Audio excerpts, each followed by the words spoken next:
We're all facing the unknown right now, under piles of stress, wondering what's going to happen next. But do you find your relationships are suffering in the pandemic right now as well? Have you lost touch with loved ones and friends because of the pandemic? I know I have.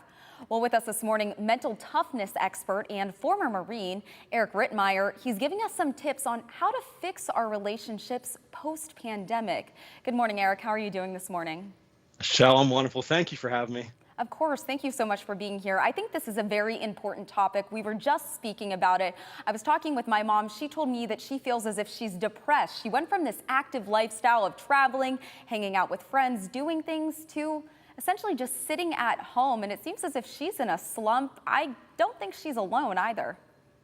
She's not, Michelle, and here's the issue. I keep hearing that, well, we're all in the same boat here, and we're not. We're all in the same storm, but we're not in the same boat. Some of us are driving around in 50-foot yachts. Other ones are in inflatable rafts with a hole in it. So we all entered into this pandemic on different levels of mental preparedness. Not everyone came into this being on top of the world. For the part of the population who was already maybe teetering on the edge of isolation and loneliness and depression, this could really exacerbate that. So we have to be hypersensitive to our older people and people who already had some issues prior to.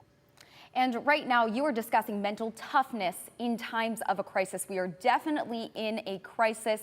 However, you are encouraging people to stay optimistic, but it all has to do with your mind, right? It's all mental toughness, Michelle. There's so many misconceptions about it. People hear it like, I was in the Marine Corps. So like, oh, mental toughness means running 10 miles. It's not. Mental toughness is all about emotional control. As humans, we're hardwired to feel first and think later. We're emotional creatures. If we're not aware of our emotions, we have a difficult time. So where we are right now is everybody's fueled in this fear and this scare. Everybody's scared. We have to get control of our emotions and know that we'll come out better on the other side, but it's going to be a rough road.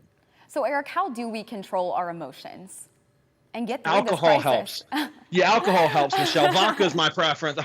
No, we have to. I'll talk to you later about that one, Eric. Are we on air? I thought we were on air. No, it's understanding, and it's knowing, and it's acknowledging the fact that we cannot stop the emotion. What we feel is okay 100% of the time. It's how we respond to what we feel. Emotions should not be suppressed. We just have to figure out how to express them. We're not taught this in school. We're not taught how to express them. We're just taught to memorize and regurgitate. We go out into the workforce. Somebody says something we don't like, we fly off the deep end. I call being drunk an emotion. We have to get control of them and know that it's okay to be happy, sad, fearful, angry, shameful. It's just getting control of it.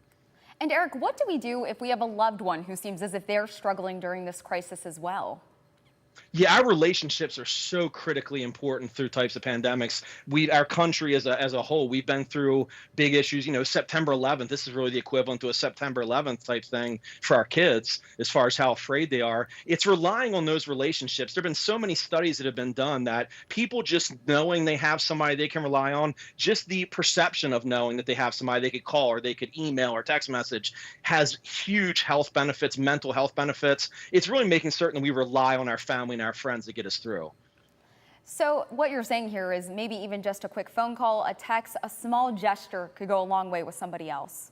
100%. You have no idea what someone's going through. I'm such a big fan of this. Even prior to this pandemic, we live in this outrage culture right now where we automatically assume the worst intentions in people. We're all hardwired the same exact way, Michelle. We're just different variations of the same core psychological blueprint. We want love. We want compassion. We want empathy. We want people who care about us. Let's just get back to Hakuna Matata. No worries. Let's do some Lion King and just get back to loving our neighbors again. It's what we want to do. Eric, that sounds like the dream right now, but definitely some good advice there. I think we all just need to be spreading the love right now. Any gesture of kindness, I think, can make a big difference. Totally agree. I absolutely agree with you. Let's get back to loving our neighbors. It's what we want to do. Let's just love each other. Nobody hates each other.